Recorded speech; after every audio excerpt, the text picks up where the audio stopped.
Hey there, Wicked Title folks. Cheryl here.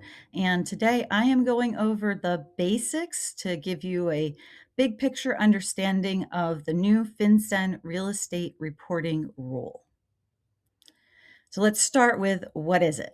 It's officially called the FinCEN Transparency and Residential Real Estate Rule. It is an anti-money laundering regulation, also known as AML, and it is targeting certain non-financed residential transactions. Real estate is known as a money laundering tool. And so people will use illicit funds to purchase a property. The property sits for a period of time. And when it's sold, the proceeds look like legitimate escrow funds, and the dirty money re enters the banking system looking clean. The goal of this rule is to detect and interrupt that process. So, the timeline. The final rule was announced in August of 2024, and it becomes effective on March 1st, 2026. So, who's responsible? FinCEN calls these reporting persons, and that can include title insurance agents, settlement agents, escrow agents, attorneys who are performing closings and settlement functions, and sometimes even underwriters, but that's going to be rare. The responsibility follows what's called the reporting cascade. And usually that's going to be the party who is most involved in the closing transaction, unless there is a written agreement designating somebody else as the reporting person.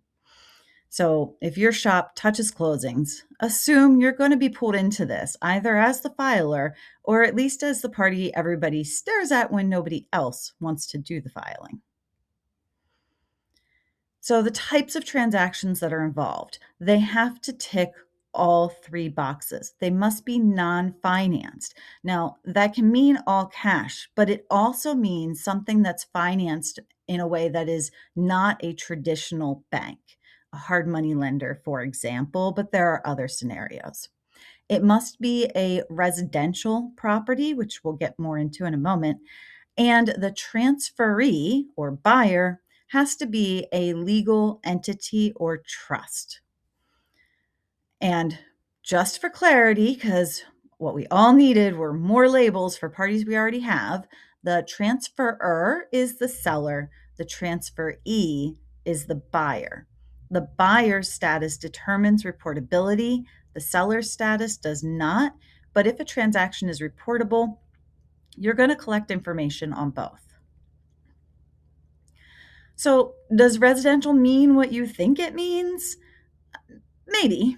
So, it does include 1 to 4 family residential housing, townhouses, condos, co ops. That's what you would expect. But it can also include certain vacant land if the transferee intends to build a 1 to 4 family structure on it. So, you're going to have to ask. Now, get ready to get up close and personal with your buyers and sellers.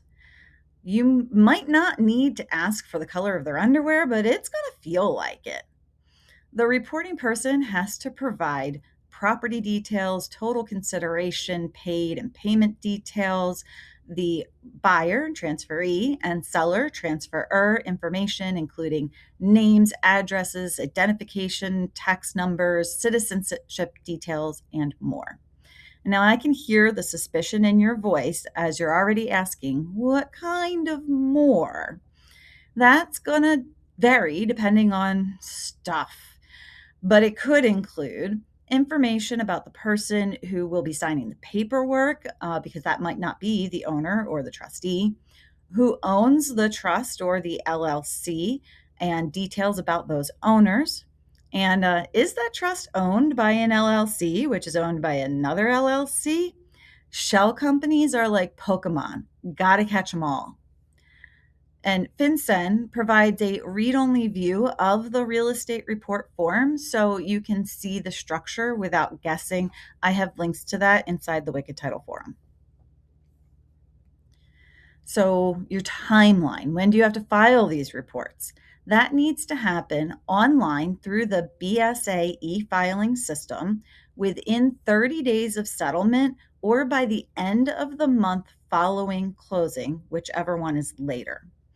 And that BSA e-filing system, you have to register for access. So make sure you go and do that now. Don't wait until the 31st of the month after your first reportable transaction. Now, there has definitely been a lot of concern about the information that you're gathering from parties and how you're going to validate that.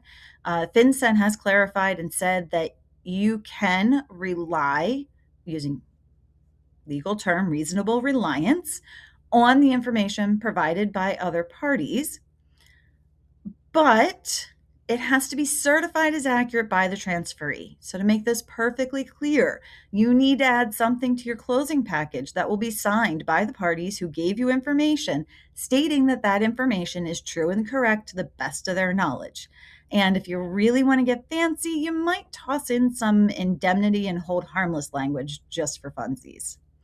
And also, you can't unknow what you already know. So if there is something obviously inconsistent, a "we were told" is not a magic shield from liability. And once you have collected all the information and filed your report, you do have some responsibility for records retention.